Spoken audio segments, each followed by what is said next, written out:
구독, 좋아요 이제 10만 다 돼가고 있습니다. 여러분 고맙습니다.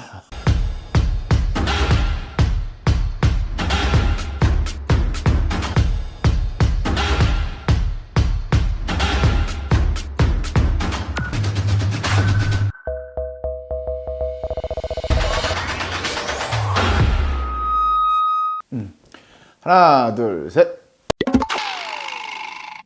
중고차를 온라인으로 사기 정말 어렵죠? 이해합니다. 충분히. 제 잘못은 아니지만 하여튼 뭐 잘못된 분들이 꽤 많고, 내가 차를 정했어요. 나는 산타페를 살 거야. 차를 딱 구했고 나는 2천만 원짜리 차를 살 거야. 내 예산 2천만 원 안에 들어가는 거, 3천만 원 안에 들어가는 거, 1천만 원 안에 들어가는 거 살 거야 라는 거기까지 되셨으면 사이트를 쭉 검색하실 거 아니에요. 쭉 검색하시는데 1,800만 원이네? 오케이, 내 예산대에 들어갔어. 그걸 딱 봤을 때 이게 맞는 차인지 허위 매물이 아닌지 뭘 가지고 내가 선택을 해야 되는지에 대한 각자 개인의 기준이 있으시겠지만 모르겠어 라고 하시는 분들을 위해 설명을 좀 해드리도록 하겠습니다. 제일 먼저 뭘 보세요? 제일 먼저 보시는 건 아마 금액일 거예요. 나는 뭐 얘는 뭐 이렇게 비싸? 그럼 쳐다도 안 보시겠죠? 뭐 왜 이렇게 비싼가 쳐다보실 수도 있겠지만, 내가 설정한 금액대에 맞다 라고 하면 그 다음으로 보셔야 되는 건 성능 점검 기록부입니다. 그래서 좀 유명한 사이트의 차량들은 외부에 처음 딱 보는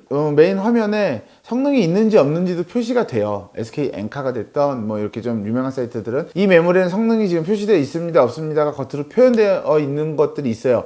거기에 성능이 없다라고 하면 패스하시는 게 좋아요. 거의 사고가 좀 있기 때문에 성능을 표시 안 하는 경우가, 아까 입력을 안 하는 경우가 대부분이라고 이해하시면 돼요. 아마 그런 차들이 동종의 다른 차들보다 좀 저렴할 거예요. 50이든 100이든. 그런데 성능점검표가 기록이 되어 있지 않다 그러면 사고가 있구나. 근데 이 정도면 괜찮아 라고 하는 사고일 수도 있지만 아닐 확률이 높기 때문에 그렇다고 보시면 돼요. 자, 그러면 성능 없는 건 패스. 성능이 있대. 그래서 봐요. 보는데 그러면 뭘 봐야 되냐. 성능이 있는데 이걸 어떻게 보느냐는 성능점검 기록부 제가 보는 법 알려드렸잖아요. 그걸 보시면 되는데, 그때 제가 알려드렸던 성능점검 기록부 보는 방법은 매장에 가서 계약을 할 때 보시는 걸 제가 알려드렸던 거예요. 실제 성능점검 기록부를 보고 이런 걸 보세요 라고 체크를 하는 거고, 온라인에서 성능점검 기록부를 보는 방법은 좀 달라요. 제가 샘플을 하나 가지고 왔는데 그냥 멀쩡한 성능점검 기록부처럼 보여요. 눈치채신 분들도 계시겠지만 이거는 뭐냐면 그냥 일반적인 업체에서 혹은 개인이 하는 사이트, 중고차라고 쳤을 때 아니면 메인 키워드를 쳤을 때, 중고차 키워드를 쳤을 때 상단에 노출되는 사이트들에서 제가 가지고 온 거예요. 보면 성능상태 점검 기록부라고 되어 있고 쭉 되어 있고, 이 내용만 봤을 때는 아주 깨끗한 무사고차예요. 네, 사고도 전혀 없고 교환도 전혀 없어요.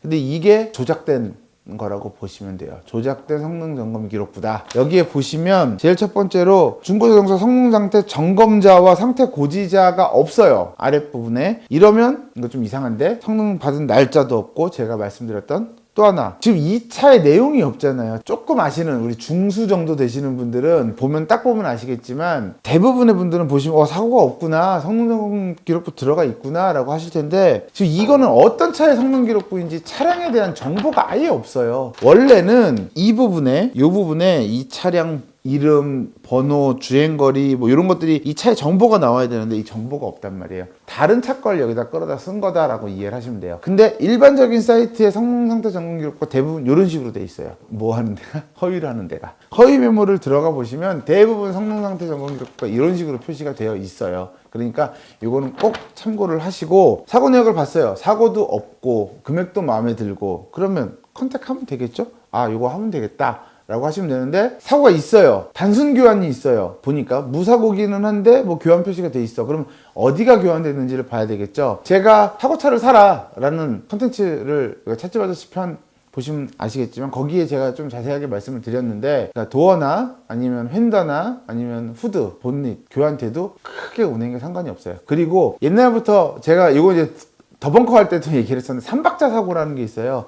본넷, 휀다, 그리고 지지 판넬, 지금 라지에타 서포트, 그 세 가지가 교환된 차를 3박자 사고라고 해요. 이건 뭐냐면 딱 중간급이라고 보시면 돼요. 단순 교환만 있는 차량들은 내가 그 정도면 괜찮아 라고 해서 구입을 하셔도 되고, 휠하우스나 자체 골격이 먹은 차들은 제가 그때 말씀드렸던 것처럼 그 어떤 부위가 교환이 됐느냐에 따라서 골격이 다쳐도 구매하시면 득템할 수 있는 차가 있다의 내용이고, 이 3박자는 가운데예요. 그래서 이거를 단순 교환이라고 하기도 뭐하고 골격이 다쳤다고 하기도 뭐하고 그런 상황이라, 저희는 제가 만약에 좀 친한 분들이 나머지 스펙이 너무 좋고 50에서 100, 100에서 150 이렇게 좀 저렴하다라고 하면은 3박자 사고 정도까지는 감안해도 된다. 예, 그 딱 경계선이다 라고 보시면 되고, 화물차 사시는 분들은 아마 아실 거예요. 화물차는 앞에 3박자 사고 나도 전혀 문제 없어요. 엔진이 요 엉덩이 밑에 들어가 있기 때문에, 포르쉐가 그렇죠? 예, 포르쉐처럼 미드십 엔진이에요. 그래서 앞에 3박자 사고라고 해도 화물차는 휀다가 요만해요. 예, 정말 요만해요. 예, 그래서 그런 차들이나 경차를 구매하시는 분들은 3박자 사고다라고 하면 일반적인 아반떼나 그랜저나 이런 승용차들의 3박자 사고하고는 개념이 좀 달라요. 그래서 경차들 사고 난 차들 이렇게 보시면 휀다 하나, 본넷 하나, 뭐 문 하나 이렇게 교환된 차가 별로 없어요. 만약에 그런 차가 있다 그러면은 그 차는 무조건 사셔도 되는 차예요. 왜냐면 경차는 차 대 차로 그냥 퉁, 어느 부위가 됐든 퉁 해도 거의 3박자 사고가 나요. 왜냐면 워낙에 작고 강판이 얇기 때문에 퉁 쳐도 옆으로 다 밀려버려서 반대편 휀다까지도 교환을 해서 수리를 하거든요. 그럴 수밖에 없어요.